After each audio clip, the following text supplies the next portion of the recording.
Hello everyone, welcome to day 18 of the Gym Tang 30-day challenge.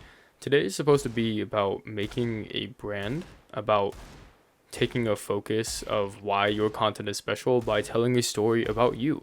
So that means I should start a segment where instead of just giving you guys anecdotes from my life, I actually just give a story while trying not to be too personal, even if I do use this channel as a personal outlet, which is weird.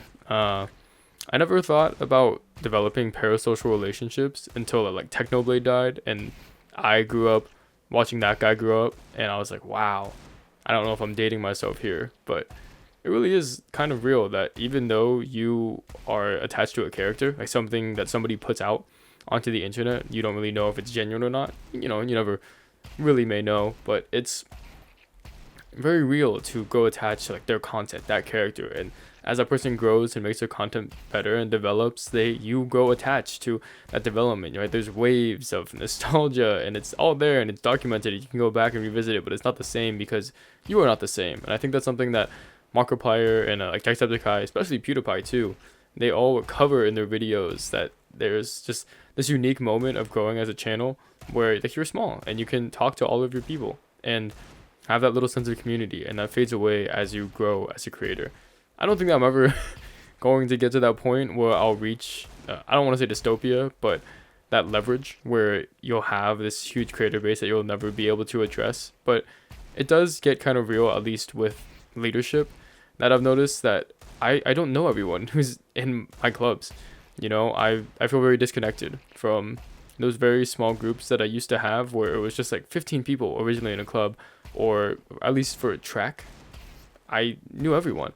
And there was only like 90 or so people, and then it grew to 200 before I could even blink, and I can't even coach it there anymore. The culture has changed so much. It's so different, and I'm hoping that this channel doesn't turn out that way, because I like how it is right now. It feels like I'm just talking to the void. I'm very detached. I feel comfortable to express myself, and there's judgment. I haven't received hate comments, but there's just that idea that there's people actually out there watching your content, which is weird.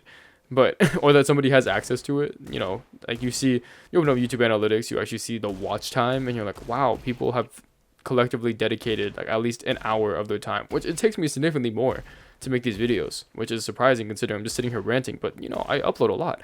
It racks up, and having that idea of just someone out there has actually watched the stuff that I make is just weird, because on my gaming channel it's almost exclusively my friends watching my videos, and that was a nice feeling. And I like to make little vlogs of my friends at college and going up through high school too, and those are special because I know exactly who's watching them. But this is spontaneous, and this is random, and this is completely out there. And now I'm talking about actually making a storytime video of with personal anecdote actually just turned into like my life and my story, to try to develop that brand, that credibility, instead of just telling you what I've experienced. And that is weird, and we'll see how it goes. But I'm excited. There's something very fresh on the mind. I'll be following up on that breakups video, and developing that personal brand. I am realizing is moving away from just being something on the internet, but having a specific type of content that people are looking for, and being consistent within that. And for me, that's, well, I try to take something positive or something progressive or something that actually develops my life away from my life experiences. You know, me eating a taco in downtown isn't going to really just impactfully change my life. You know, not every moment that you live is going to be super meaningful or impactful, but I always feel that there is something to gain in the bits and pieces. I recently, as in today, closed up my last session, or my last class of kids at the community college I teach at for the summer, and man, do I hate them. But it's also nice to see them go, because they all left feeling like they learned something. I give out candy and sweets and rewards for their troubles, and they're all excited about that, and they're happy that the efforts that they went to, and not only competing against their peers, but also competing against themselves and their ideas. And I get to tell them how I designed the entire class and why I was kind of mean at the start, and I got nicer as we went through. It's all just the good, the up and up of not only me, but also what I have to offer that community. And I'm gonna be frank, these teaching jobs do not pay as much as private tutor. I've been able to charge $100 an hour for private tutoring, and you could charge even more if you consider it babysitting or house sitting as well. And these summer camps and these summer programs and the tutoring, which is institutional, and the teaching, it just doesn't pay very much, and neither does my research. But I still do it because it's fulfilling work, and I recognize that is a privilege, right? I get to not only have the freedom to be able to choose the line of work that I go into because I am getting funded and supported by my parents, right? I'm not living paycheck to paycheck or worried about a massive debt that I'm accruing by going to college, but I also have that freedom to choose. Right? I don't need to just choose a skill that I'm good at. Like, I have the time to foster and develop that skill and not have to worry about the pay, and that's also a privilege. But I like exercising that privilege to give back to communities, to give people teachers that I feel like I wish that I would have wanted as a kid. And you could argue that's selfish to say that every kid wants the kind of teacher that I am. And the answer is I'll just never truly know until they grow up and look back on it and find their own meaning in life and their experiences. Like for me, even though I was learning algebra 2 trig as like a ripe middle schooler, and that did not translate to my actual coursework. It was just something that I had to learn because my teacher was mean and just gave me packets of work and then didn't help us at all.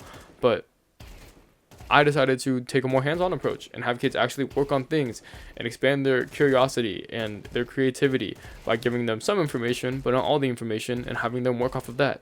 And I realized that some kids might find that very challenging. They might be really hard on themselves and they want perfection and they don't want failure. And I'm telling them that they should fail, and I'm purposely omitting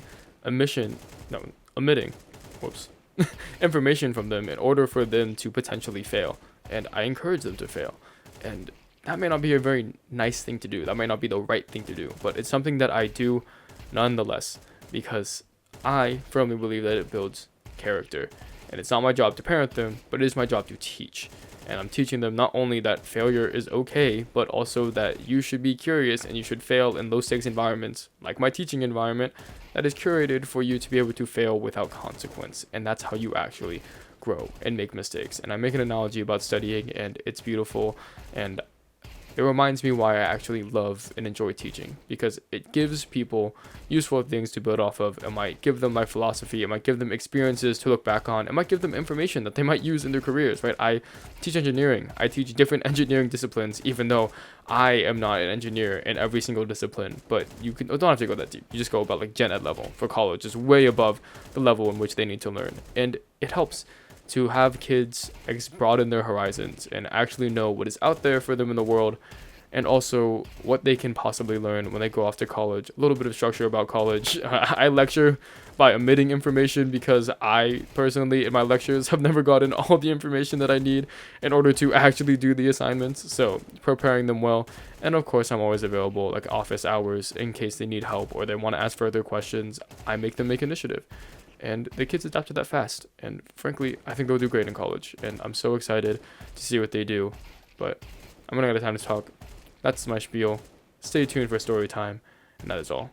All right. See you guys next time. Bye-bye.